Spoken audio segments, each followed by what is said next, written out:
Good morning guys. और आप सभी लोगों का स्वागत है एटमी टीम इनविंसिबल के इस मास्टरमाइंड ट्रेनिंग प्रोग्राम में। मैं रितेश रंगारे दोबारा आपका स्वागत करता हूं टीम इनविंसिबल के इस यूट्यूब चैनल पे। और आज के वीडियो में ना आपको ये पता चल जाएगा कि क्यों मैं बार बार बोलता आता हूं, क्यों मैं बार बार हमेशा से बोलता आ रहा हूं कि एजुकेशन का सिर्फ नेटवर्क मार्केटिंग ही नहीं, दुनिया की हर इंडस्ट्री में मेजर रोल है। एजुकेशन मतलब उस सिस्टम का एजुकेशन, राइट। और आज आपको समझ में आ जाएगी कि इतनी इसकी क्या इंपॉर्टेंस है, राइट। और आज जैसे कि आपको टॉपिक पता ही है, हम लोग बात करने वाले हैं आज स्कोर वैल्यू पे। और स्कोर वैल्यू पे अभी रिसेंटली जो है एटमी इंडिया की तरफ से एक अनाउंसमेंट आया है। और एटमी इंडिया की तरफ से जो अनाउंसमेंट आया है तो उसमें अलग अलग तरीके की प्रतिक्रियाएं आई हुई हैं। लेकिन मैंने जो ऑब्जर्व किया है, मैक्सिमम प्रतिक्रिया, मैक्सिमम रिएक्शंस जो आए हुए हैं, वो रिएक्शन उन्होंने चीज़ों को समझा नहीं है, इस हिसाब से रिएक्शन दिया है। इसलिए मैंने इनफैक्ट जब अनाउंसमेंट आया था तो जितना आप बोलना चाहिए कि जितना नई या जितना सरप्राइजिंग आपके लिए था, सेम सरप्राइजिंग हमारे लिए था, सेम सरप्राइजिंग शायद इंडिया के टॉप लीडर्स के लिए भी रहा होगा, राइट। तो ये कोई ऐसी चीज़ नहीं थी कि जो रेगुलर चीज़ थी और हम लोगों ने उसको इजीली एक्सेप्ट कर लिया। बट जैसा कि मैं हमेशा से बोलते आ रहा हूँ, कभी भी कोई प्रतिक्रिया देने के पहले, कभी भी कोई रिएक्शन देने के पहले स्टडी करें, पढ़ें, समझें, रिसर्च करें। इसलिए मैं बोलता हूँ, बार बार डेटा के हिसाब से बात करता हूँ कि यहाँ पे क्या होता है इंडिया में, हर इंडस्ट्री में और इंडिया में स्पेशली बहुत ज़्यादा भेड़ चाल चलती है। मैं इस चीज़ को बहुत क्लियर शब्दों में बोलना चाह रहा हूँ ताकि आपको समझ में आए एजुकेशन का इंपॉर्टेंस क्या है, ठीक है। भेड़ चाल चलती है, तो भेड़ चाल से होता क्या है कि अगर मान लीजिए कि किसी ने एक प्रतिक्रिया व्यक्त किया तो लोग अपना कॉमन सेंस, अपना एक नज़रिया जो है, खुद का ओपिनियन जो है वो नहीं रखते हैं और वो उस रिएक्शन को देख के अपने रिएक्शन पोस्ट करना स्टार्ट कर देते हैं, ठीक है। यही नेटवर्क मार्केटिंग में होता आ रहा है। यही कारण है कि नेटवर्क मार्केटिंग इंडस्ट्री में मोटिवेशनल स्पीकर्स लीड करते हैं, क्योंकि उन्हें पता है कि भेड़ चाल किस तरीके से बनानी है। और मैं उसी जो पैटर्न है उसको कोशिश कर रहा हूं कि ब्रेक किया जाए, उसको कोशिश कर रहा हूं कि एजुकेशन लेवल पे, और एटमी भी इसी चीज़ की कोशिश कर रहा है कि कंप्लीट एजुकेशनल बेस्ड सिस्टम जो है वो नेटवर्क मार्केटिंग का बनना चाहिए, ताकि हम लोग कोर फोकस करें कि बिजनेस कैसे किया जाता है, ना कि अननेसेसरी जो दूसरी बातें हैं उस पर, राइट। तो जितने भी आपको जान के हैरानी होगी कि मेरी टीम से गाइज एक सिंगल कॉल भी मुझे नहीं आया है। और उसका मैं आपको रीजन इस स्लाइड के लास्ट में क्लियर करूंगा कि क्यों मुझे कॉल नहीं आया है। क्योंकि फर्स्ट डे से, जिस दिन शायद एटमी के बारे में मुझे 0.1% पता होगा ना, उस दिन से भी मैंने अपनी टीम में और ट्रेनिंग्स में सिर्फ और सिर्फ माइंडसेट डिलीवर किया है। मैंने माइंडसेट स्ट्रॉन्ग किया है और मैंने समझाया हुआ है कि बिजनेस में माइंडसेट का क्या रोल होता है, राइट। बिजनेस में जो बाकी के जो अप डाउन्स आते हैं, जो न्यूज़ेस आती हैं, सरप्राइजेस आते हैं, ये सारी चीज़ें सब सेकेंडरी होती हैं। सिर्फ और सिर्फ आपको जो मेन फोकस आपका होना चाहिए वो आपका माइंडसेट होना चाहिए। एक बार अगर आपने माइंडसेट बना लिया, नेटवर्क मार्केटिंग में ही सही, एटमी ही सही, चाहे आप चाय का भी ठेला खोल रहे हो, कपड़े की शॉप डाल रहे हैं, कोई भी ऐसी चीज़, या फास्ट फूड सेंटर डाल रहे हैं, कुछ भी डाल रहे हैं, हर चीज में ना एक ही चीज काम आती है, वो होता है माइंडसेट। जब तक आप अपने माइंडसेट पे काम नहीं करोगे तब तक ऐसे छोटे छोटे अपडेट्स जो हैं वो आपका बीपी अप एंड डाउन करते रहेंगे, राइट। और अगर आपको नहीं करवाना है ना, इन चीजों का अगर आपको फर्क नहीं पड़ना है, तो सबसे कोर फंडामेंटल्स जो होते हैं किसी भी इंडस्ट्री के, सिर्फ नेटवर्क मार्केटिंग इंडस्ट्री के नहीं, किसी भी इंडस्ट्री के, वो है एजुकेशन स्ट्रांग कीजिए, पढ़िए, ज्यादा समझिए, ज्यादा सिस्टम के बारे में नॉलेज रखिए। आपका एटमी पे मुझे कभी क्यों आज तक डाउट नहीं होता है, पता है क्यों? क्योंकि मैंने इसको इतना स्टडी किया हुआ है। मैंने कभी भी प्रोग्राम्स पे, यूट्यूब के चैनल्स पे, या जो भी इंफॉर्मेशन आती है, मैं हमेशा उसको एक बार क्रॉस वेरीफाई करके देखता हूं। हमेशा उसको एक सही रिसोर्स के थ्रू समझने की कोशिश करता हूं कि कितनी सही इंफॉर्मेशन है ये, राइट। और उसके कारण ही नॉलेज इतना आप लोगों को डिलीवर करता हूं। उस नॉलेज के कारण मेरा फेथ इतना ज्यादा स्ट्रांग है, उस नॉलेज के कारण मेरा कॉन्फिडेंस इतना ज्यादा स्ट्रांग है। और इसलिए मैं बोलता हूं कि दुनिया में एटमी जैसा प्लेटफॉर्म, मैं 2005 से लगभग एसोसिएटेड हूँ नेटवर्क मार्केटिंग कंपनीज से, ठीक है। और मैंने मॉडल्स पढ़े हैं, समझे हैं, लगभग इंडिया के 99% मॉडल्स मैंने समझे हैं। खुद की नेटवर्क मार्केटिंग कंपनी भी सेट करके देख चुका हूँ, उसमें फेल हो चुका हूँ।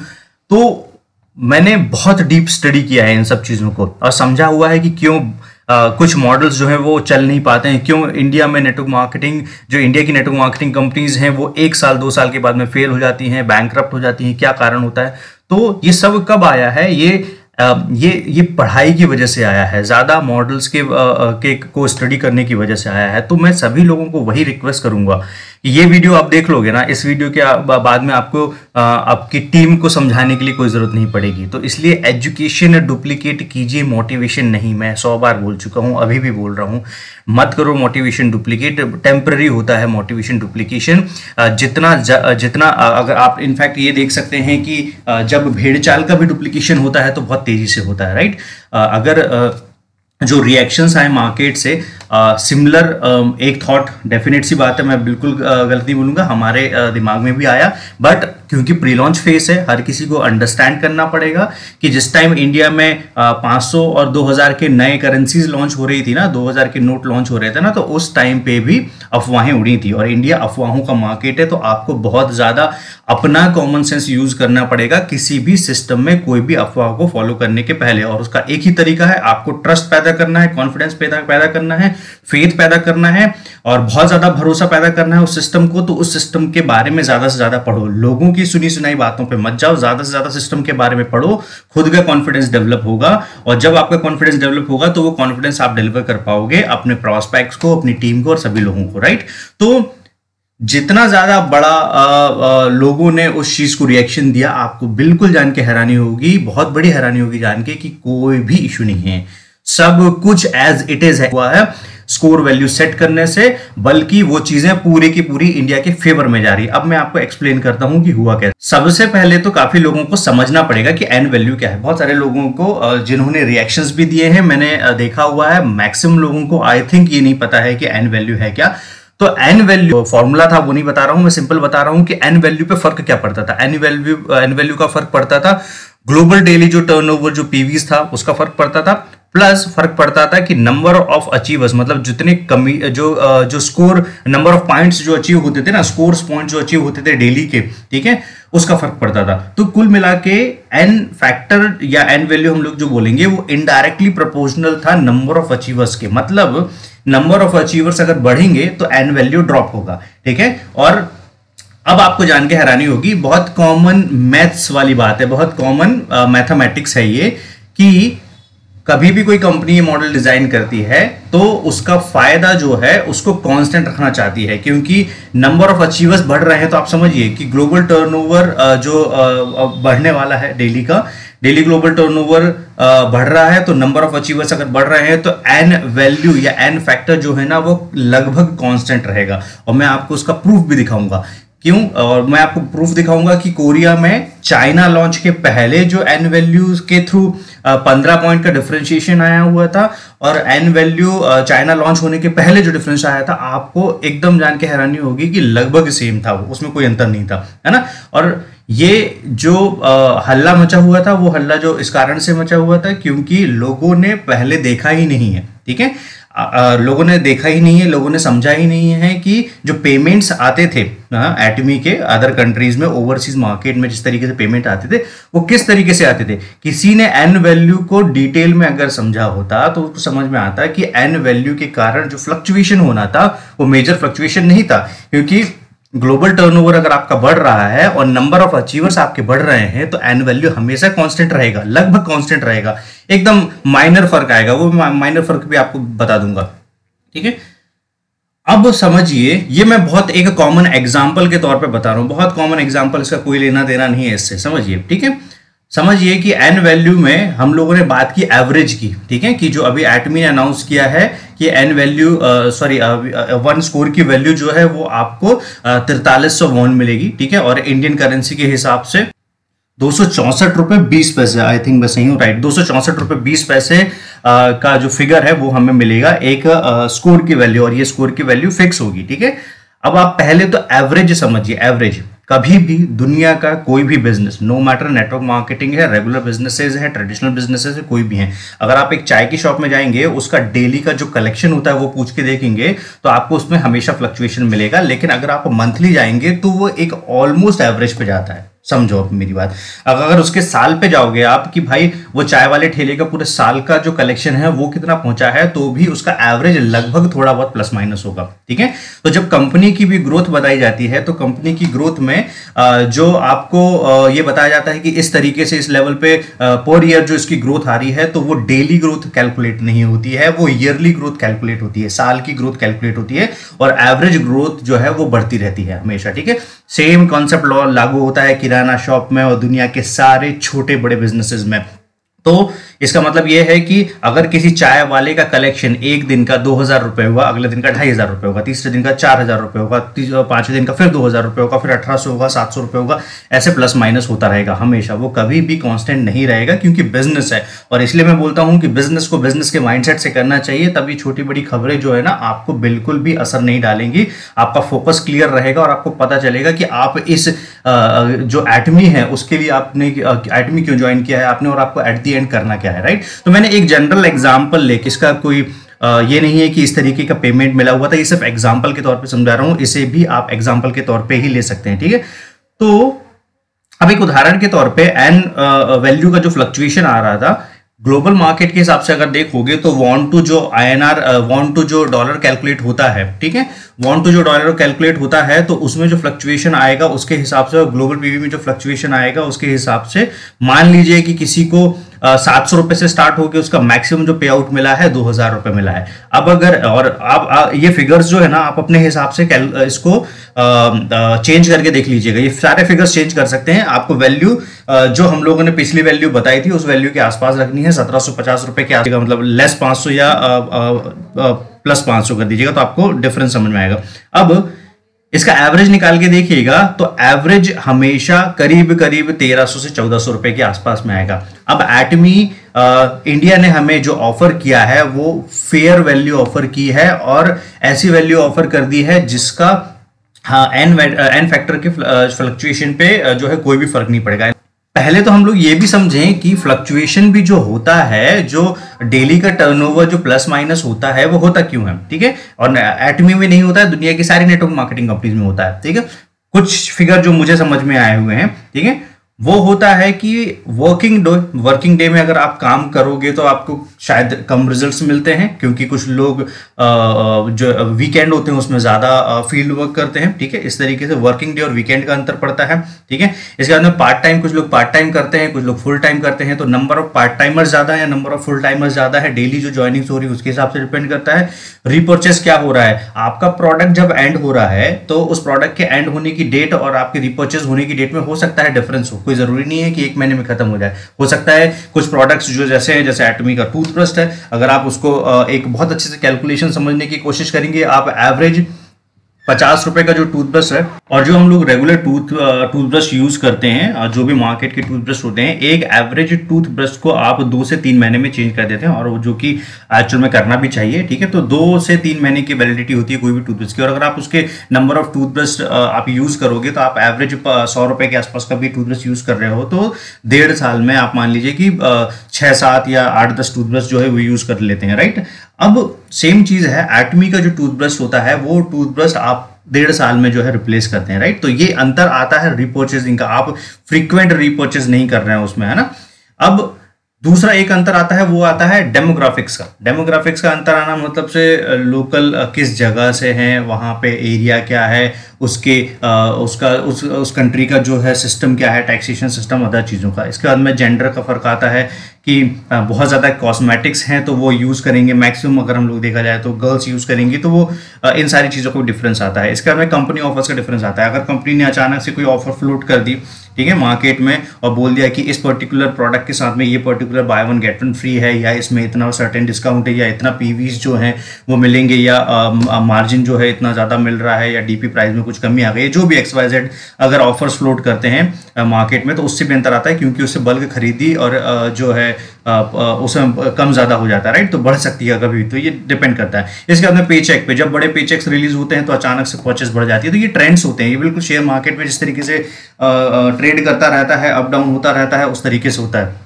तो इन सारी चीज़ों का जो है फर्क पड़ता है डेली टर्नओवर पे, ठीक है। और ये मैं समझाने के लिए बोल रहा हूँ ताकि आपको समझ आया कि नहीं तो लोग बोलेंगे कि सर वो तो कंपनी हमेशा हर दिन जो है एक कंसिस्टेंट ग्रोथ लेनी चाहिए, तो ऐसा नहीं होता है। एवरेज ग्रोथ जो होती है वो कैलकुलेट की जाती है, कंसिस्टेंट ग्रोथ कैलकुलेट नहीं की जाती है, ठीक है। तो महीने का अगर आप एवरेज निकालेंगे तो आपको बड़ा एवरेज मिलेगा, ठीक है। सेम चीज होती है कि इसमें भी जो मैंने आपको बताया कि जनरल कमीशन का जो कैलकुलेशन है एन फैक्टर के हिसाब से ऐसा होना था। अब इसके हिसाब से भी अगर आपको जो महीने का एवरेज बनता आपका, अगर इस हिसाब से भी अगर आपको पेमेंट मिलता तो भी आपका जो महीने का एवरेज बनता वो महीने का एवरेज इतना। तो इससे आपको ये अंदाजा तो लग गया होगा कि कभी भी अगर आप इससे आपका साल का टोटल इनकम कैलकुलेट करते, महीने का टोटल इनकम कैलकुलेट करते तो एवरेज ऐसा जाता, ठीक है। एवरेज आपका इसी के आसपास जाता और इससे कोई प्लस माइनस नहीं होता। अब मैं आपको दिखाता हूं प्रूफ जो ओवरसीज मार्केट में या जो कोरियन मार्केट में जो रिसेंट हुआ है। ये मैं आपको जो चीज बता रहा हूं, है ना, ये थोड़ी सी धुंधली है क्योंकि स्क्रीनशॉट्स हैं, बट ध्यान से देखिएगा। ये जो अपडेट है ये अपडेट है 15 सितंबर का, ठीक है। मतलब चाइना लॉन्च के बाद। मैं एक आपको स्क्रीन दिखाऊंगा चाइना लॉन्च के बाद की और एक स्क्रीन दिखाऊंगा चाइना लॉन्च के पहले की, ठीक है। तो जो ये जो मिला है, सॉरी, कोरियन करेंसी में कितना है ये 64,150 वॉन, ठीक है। अब मैं आपको समझाता हूं कि 64,150 वॉन एक्चुअल में इससे एक स्कोर की वैल्यू क्या निकल के आती है।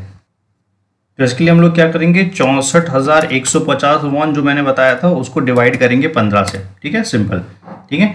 देखिए वैल्यू क्या निकल के आ रही है। तो 64,150 को हम लोगों ने 15 से क्यों डिवाइड किया है, क्योंकि ये जो अभी वैल्यू आपको दिखाई दे रही थी ये 15 पॉइंट की, मतलब से जो पर्सनल पीवी है वो 3 लाख पीवी थे, ठीक है। तो 15 पॉइंट की वैल्यू जो है वो आपको 15 पॉइंट का स्कोर जो है उसका वैल्यू दिखाई दे रहा था। तो एक स्कोर की वैल्यू क्या निकल के आई, 4,276 वॉन, ठीक है। अब यही 4,000, अब इसके बाद में अगर आप इसी तरीके से बाकी अब अगर आप फ्लक्चुएशन देखेंगे तो 64,150, अगले इसमें देखिए 64,090, अगले इसमें देखिए 64,080, 64,170, ठीक है, यहां से 20 बढ़ा, ठीक है। 64,210, थोड़ा और फ्लक्चुएशन आया, 64,410, 64,420। और वॉन टू आईएनआर अगर आप जो कन्वर्शन है वो चेंज करके देखेंगे तो आईएनआर और वॉन की वैल्यू में बहुत माइन्यूट फर्क है, बहुत छोटा सा फर्क है, ठीक है।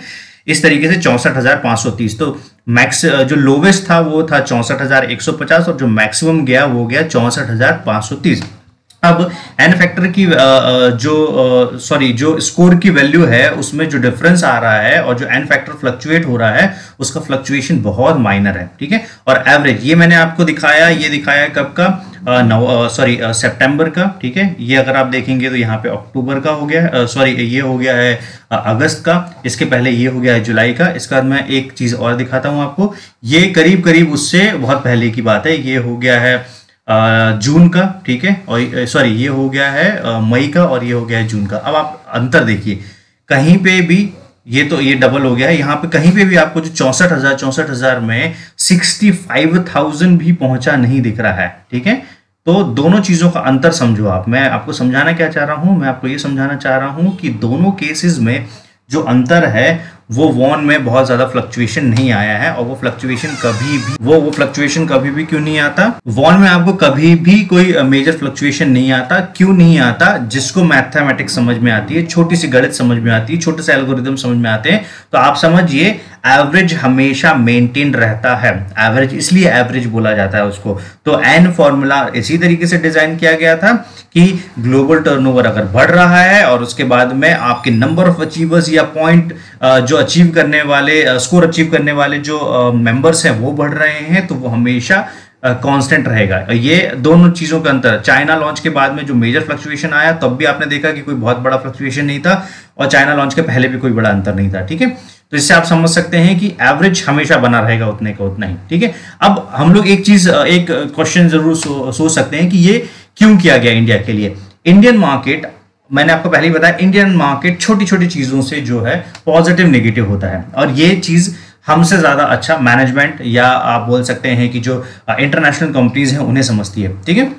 तो उसके लिए इंडियन डिस्ट्रीब्यूटर को एक स्टेबल इनकम देना जरूरी है। अब आप सोच के देखिए कि मान लीजिए कंपनी लॉन्च हो जाती है, लॉन्च होने के बाद में यही जो कैलकुलेशन मैंने आपको दिखाया हुआ है, कभी किसी को एन वैल्यू के हिसाब से जो वैल्यू कम मिलती, ठीक है, तो सेम ऑब्जेक्शंस आना स्टार्ट हो जाते हैं, ठीक है, पहली एक चीज। तो डिस्ट्रीब्यूटर्स का माइंडसेट जो है, क्योंकि जिन्होंने एन वैल्यू नहीं समझी है या जिन्होंने एन वैल्यू नहीं समझा है, कोई ज़रूरी नहीं है कि हर किसी ने ये वीडियो देखा है, कोई ज़रूरी नहीं है कि एन वैल्यू के जितने भी वीडियोस यूट्यूब पे डले हैं या जहाँ पे भी जो भी एन वैल्यू की इन्फॉर्मेशन है हर किसी व्यक्ति के तक पहुंची है। तो जब उनको कमीशन रिसीव होता है तो कमीशन हमेशा थोड़ा बहुत प्लस माइनस जाता, और इनफैक्ट अगर मेजर डिफरेंस आता उसमें तो हमेशा क्या होता है, एक माइंडसेट रहता है, उनको ये लगता है कि कम पे किया जा रहा है, ज़्यादा पे किया जा रहा है। तो आपको one of the safer side पे किया गया, और सबसे अच्छी बात है कि ये सिर्फ और सिर्फ इंडिया के लिए नहीं किया गया है, ये लागू किया गया है कुछ और कंट्रीज में, आई थिंक थाईलैंड के और इंडोनेशिया के लिए भी इस तरीके का सिस्टम है।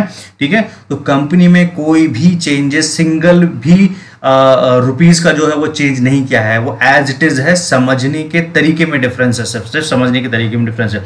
दूसरा, मैं आपको एक ज्यादा मैं डिटेल में नहीं जाऊंगा, लेकिन आपको मैं एक क्लियर रीजन बताऊंगा कि जब कि हर कंट्री की जो लॉज होते हैं एमएलएम के, उन लॉज के हिसाब से आपको जो भी ऑफर करना पड़ता है, कंपनी जो भी बताती है सामने, तो उन्हें उसकी एक सर्टेन वैल्यू बतानी पड़ती है। वो इस तरीके से नहीं बता सकते हैं कि ये टेंटेटिव जाएगा। ठीक है, स्कोर के हिसाब से वैल्यू डिसाइड नहीं की जा सकती है, उन्हें एक फिक्स फिगर बताना पड़ता है। तो वो फिक्स फिगर और लॉज है, ये टैक्सेशन सिस्टम है, इसके कारण अब ये जो डिफरेंस आया हुआ है, वो डिफरेंस आप बोल सकते हैं कि इंडिया में जो पीवीज प्रोडक्ट के आने वाले हैं, इंडिया में जो प्राइस आने वाली है, प्रोडक्ट पीवी प्राइस, इसके बाद में डीपी रेट्स, ये सारी चीज़ों में अंतर होगा।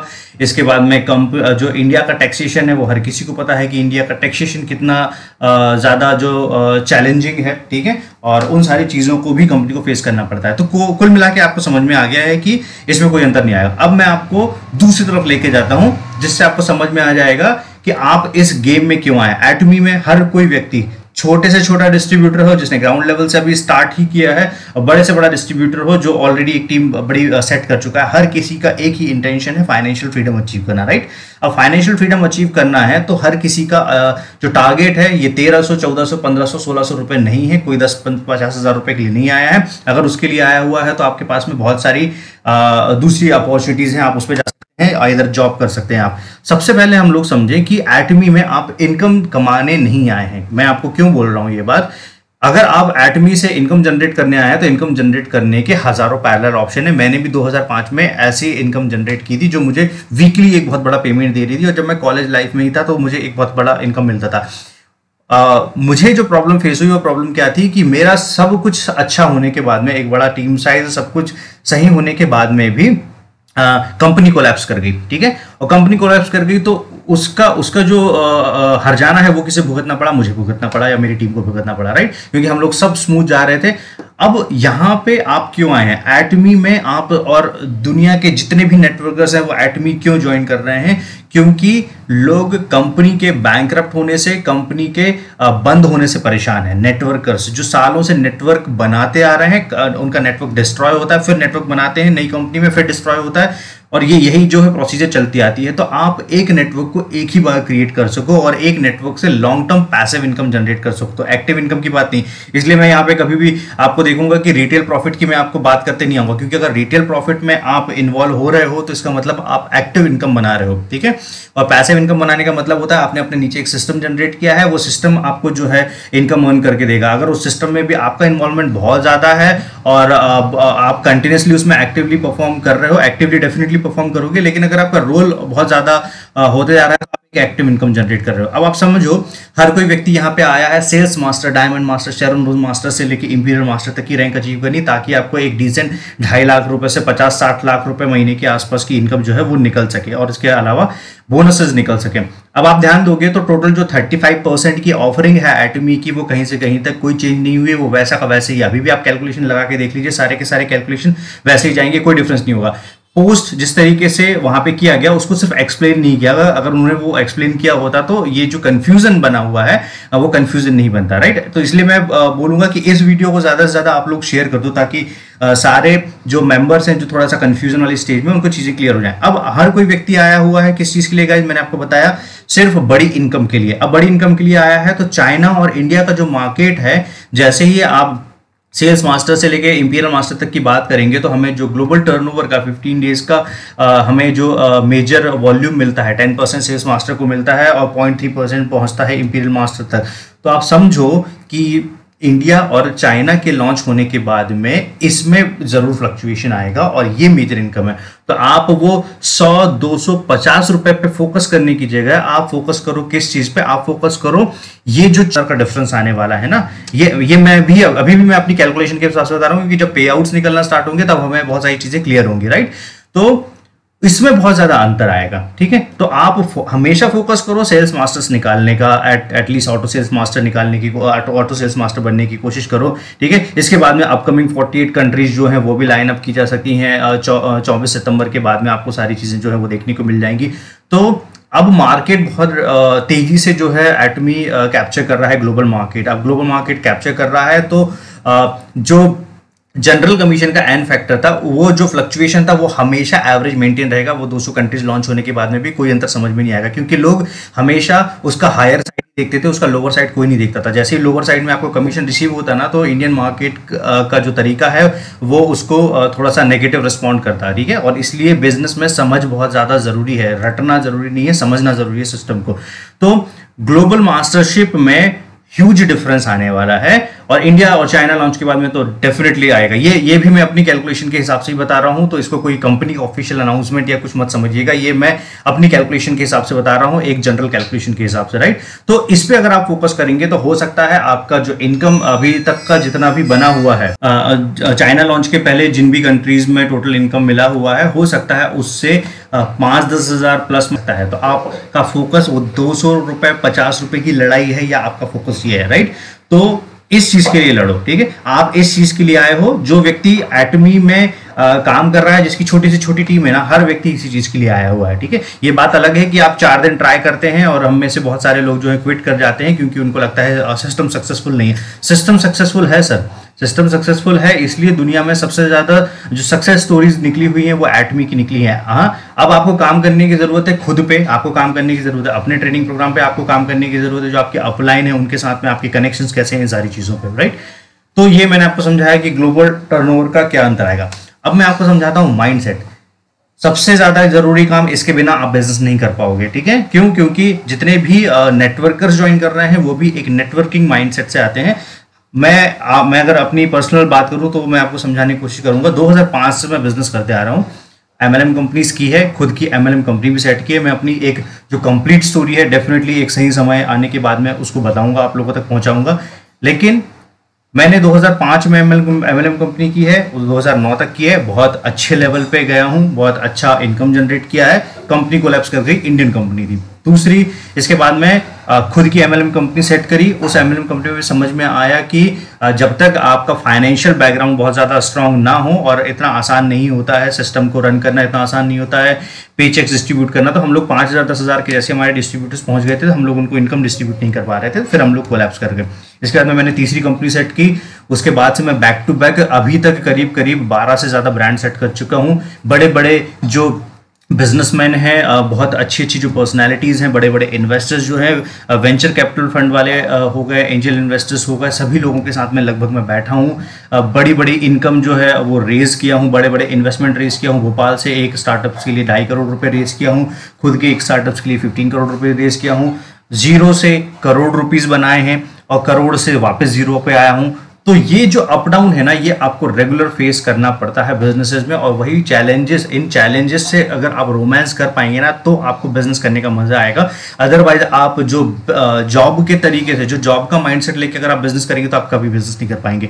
तो बहुत बार गिरेंगे आप, बहुत बार उठेंगे आप, ये हमेशा ध्यान रखना, ठीक है। इसलिए मैं कभी मोटिवेशनल बात नहीं करता हूँ, मैं स्ट्रांग बनाने के लिए आपको मैसेज देता हूँ। मैं अपनी टीम को भी स्ट्रांग बनाता हूँ। मैं चाहता हूँ कि सारे जो बिजनेसमैन हैं, जो भी एंटरप्रेन्योर्स हैं, जो एटमी कर रहे हैं या नेटवर्क मार्केटिंग कर रहे हैं, सभी अपना माइंडसेट स्ट्रांग रखें, ठीक है। और सक्सेस 110% श्योर है, 110% श्योर है। आपको सिर्फ सही हैंड होल्डिंग की जरूरत है, सही मेंटरशिप, सही लीडरशिप, क्योंकि मेजर जो ट्रेनिंग पार्ट है वो तो एटमी खुद जो है उसमें मेजर रोल प्ले करेगा। लेकिन आपको फिर भी एक सही लीडरशिप और सही मेंटरशिप चाहिए, तो वो आप अपने हिसाब से चूज कीजिए कि आपको क्या लगता है कि सही मेंटोर या सही लीडरशिप, सही लीडर आपको कहाँ से मिल सकता है, राइट।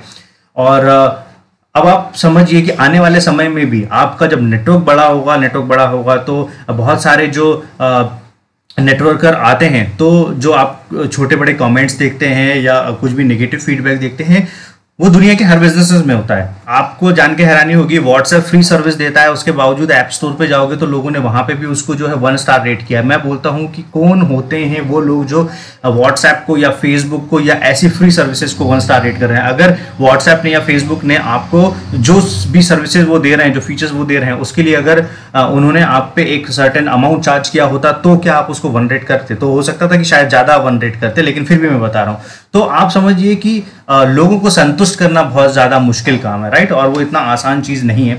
आप मैं कभी कोई वीडियो अपलोड करता हूं, जैसे ही मैं अनाउंसमेंट करता हूं तो उसके पहले ही 4 लोग जो है वो डिसलाइक दे देते हैं। तो ये जो 4 लोग डिसलाइक देते हैं ना, वो भी इस सिस्टम का ही पार्ट है, या तो शायद एटमी का पार्ट है या कोई दूसरी नेटवर्क मार्केटिंग कंपनी का पार्ट है। तो भी क्या होता है, जो लोग ये डिसलाइक दे रहे हैं तो वो लोग आपको कभी आगे सक्सेस स्टोरीज आपको देखने को नहीं मिलेंगी उन सभी लोगों की, राइट?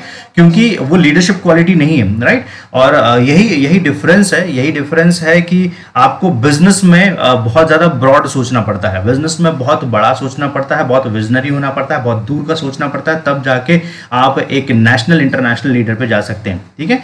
अब मैंने एक सर्वे अपलोड किया हुआ था, सर्वे में अब मैं जितने भी ट्रेनिंग वीडियोस अपलोड कर रहा हूं, जितने भी प्रोग्राम्स अपलोड कर रहा हूं, उससे इंडिया की हजारों टीमों को फायदा हो रहा है। बैक टू बैक इतने कॉल्स आते हैं मुझे, इतने सारे मैसेजेस आते हैं हर दिन के, सर थैंक यू आपने ये अपलोड किया, वो अपलोड किया। अब आप समझिए कि अगर प्रेज करने वाले उतने हैं तो भी कुछ लोग हैं जो उस चीज को भी डिसलाइक करके जाएंगे। एक वोटिंग किया हुआ था मैंने, उसमें बोला था कि मैं ये पर्टिकुलर वीडियो जो है स्कोर का बनाना चाह रहा हूं, आप चाहते हैं कि क्या मैं बनाऊं? तो उसमें भी 4% जो लोग थे उन्होंने नो वोट किया, ठीक है? टेलीग्राम पे मैंने एक वो चलाया हुआ था कैंपेन, उसमें भी मैंने पूछा था कि क्या आप ये वीडियो जो पर्टिकुलर है वो देखना चाहेंगे, तो भी लोगों ने 2-3% लोगों ने नो वोट किया। तो समझिए सिस्टम के अंदर भी वैसे लोग रहेंगे, और ये लोग ऐसे रहेंगे जो इस ट्रेनिंग का फायदा उठाएंगे, और ट्रेनिंग का फायदा उठाने के बाद में जो है फिर भी उस चीज को डिसलाइक करेंगे, अपनी टीम को भी सर्कुलेट करेंगे, फिर भी उसको डिसलाइक करेंगे। तो इस टाइप के लोग हमेशा सिस्टम में रहेंगे, एटमी में रहेंगे, दूसरी नेटवर्क मार्केटिंग कंपनीज में रहेंगे, हमेशा रहेंगे।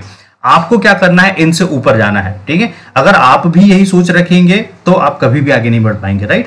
और यही डिफरेंस है, मैं आपको 1000 बार बता चुका हूं, यही डिफरेंस है लीडरशिप में। बड़ा टीम साइज होना लीडरशिप नहीं है, आपको उस टीम के लिए कितना रिस्पॉन्सिबल है आप, वो लीडरशिप है ना? और उसकी कितनी प्रॉब्लम्स जो है वो हैंडल कर सकते हैं, वो लीडरशिप है। तो इन सारी चीज़ों पे बहुत हद तक सभी लोगों को ध्यान देना चाहिए, और आई होप इससे आपकी सारी चीज़ें क्लियर हुई। बाकी मेरा एक छोटा सा मैसेज था, वो मैसेज आप लोगों तक पहुंचा दिया है।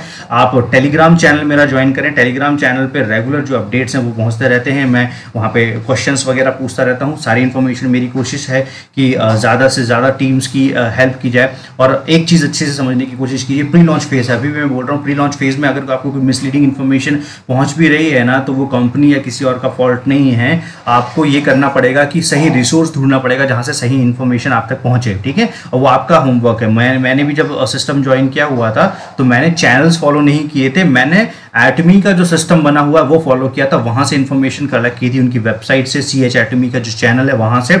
और क्योंकि वो प्रूवन वीडियोस हैं, प्रूवन वहाँ के कंटेंट है, और वो जब आपके पास में प्रूवन कंटेंट मिल जाता है आपको, तो आपको कोई दिक्कत नहीं होती, आपको पता रहता है कि आप बिल्कुल भी गलत नहीं जा रहे हैं, सही इन्फॉर्मेशन जो है वो पास ऑन कर रहे हैं। तो सिंपल सा लॉजिक है ना, कि जितना ज़्यादा आप क्वालिटी इन्फॉर्मेशन रखेंगे उतना क्वालिटी डुप्लीकेशन करेंगे, गलत इन्फॉर्मेशन रखेंगे गलत डुप्लीकेशन करेंगे, और आज नहीं तो कल उसका हर्जाना भुगतना पड़ेगा। अभी भी टीम में कहीं ना कहीं पे कुछ ना कुछ इस तरीके के लोग होंगे जो आपको इन फ्यूचर एक बड़ा टीम साइज क्रिएट होने के बाद में हो सकता है कोई एक यहाँ से वहाँ कंपनी स्विच कर जाए। तो ये सब चीज़ें पहले से माइंडसेट पे बना के रखिए, अपना पहले से माइंडसेट बना के रखिए, ये होगा, ठीक है? हो सकता है कि ऑडी, BMW और मर्सिडीज कार अचीवर्स मिले कोई नई कंपनी, क्योंकि वहाँ पे एटमी का सिस्टम, एटमी की नीयत में कोई फॉल्ट नहीं है, वहाँ पे फॉल्ट है वो इंडिविजुअल लीडर की लीडरशिप में, राइट? तो वो हो सकता है वहाँ से स्विच कर जाए, हो सकता है उसे लगे कि मुझे ये सर्टेन चीज़ें यहाँ पे मिल गई लेकिन मुझे किसी ने ज़्यादा पैसा ऑफर कर दिया, तो वो पैसे को फोकस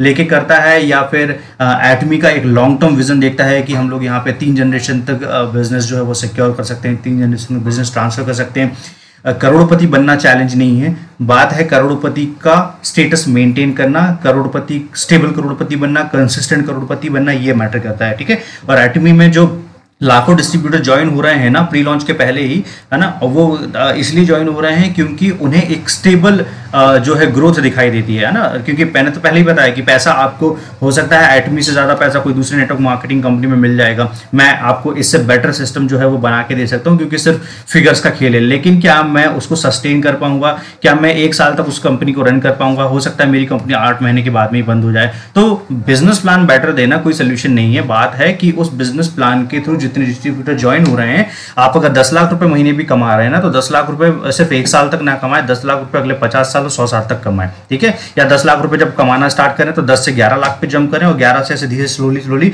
70-80 लाख रुपए महीने पे 3-4 साल बाद या 5-6 साल बाद आप पहुंच पाए। तो ये होता है सब चीजें माइंडसेट, और ये बिना माइंडसेट के पॉसिबल नहीं है। तो अपनी टीम को एजुकेट करो, ज्यादा से ज्यादा एजुकेट करो, ज्यादा क्वालिटी इंफॉर्मेशन जो है उन तक पहुंचाने की कोशिश करो, और टेलीग्राम चैनल आप मेरा जरूर ज्वाइन करें, वहां पे आपको सारी इंफॉर्मेशन जो है बहुत फास्ट मिल जाएगी, क्योंकि यूट्यूब पे बहुत सारी इंफॉर्मेशन जो है वीडियोस और छोटी चीज़ें जो है मैं अपलोड नहीं कर पाता हूँ, है ना, और कुछ मेरे बिजनेसेस की वजह से भी मैं कंटिन्यूसली जो है इसमें समय नहीं दे पाता हूँ। तो इसलिए टेलीग्राम जो है वो क्विक माध्यम है जिससे मैं आप तक अपडेट सारे पहुंचा सकता हूं। और बहुत सारे जो लीडर्स हम में देख रहे हैं, नई नेटवर्क मार्केटिंग कंपनी के लीडर, अगर आप एसोसिएट होना चाहते हैं इंडिया की one of the most professional smartest visionary team से, तो आप हमारी टीम ज्वाइन कर सकते हैं। हमारी टीम इंडिया की one of the most smartest team है। और thank you so much guys. मैं नेक्स्ट बहुत ही क्विक कुछ और नए वीडियोस के साथ में आऊँगा। इसका फीडबैक ज़रूर शेयर करें, जैसे मैं बोलता हूँ कि मेहनत लगती है सभी कंटेंट क्रिएट करने में, नेक्स्ट वीडियो के लिए मेरा मोटिवेशन बन जाता है ना। आप इसको ज़्यादा से ज़्यादा शेयर करें, इन्फॉर्मेशन जो है वो पास ऑन करें, ठीक है, और इस वीडियो का फीडबैक ज़रूर दें, ठीक है। Okay, so thank you so much. और मुझे सोशल मीडिया पे आप फॉलो कर सकते हैं, ये मेरे सोशल मीडिया हैंडल्स हैं। किसी भी सोशल मीडिया प्लेटफॉर्म पे आप रितेश अंगारे के नाम से सर्च करेंगे तो आपको मेरा प्रोफाइल जो है वो मिल जाएगा। और थैंक यू ऑल। मैं जल्दी ही कुछ बहुत अच्छे वीडियोस जो हैं ऑलरेडी प्लान करके रखे हैं, जैसे ही समय मिलता है तो मैं उन्हें भी अपलोड करूँगा। Thank you so much all.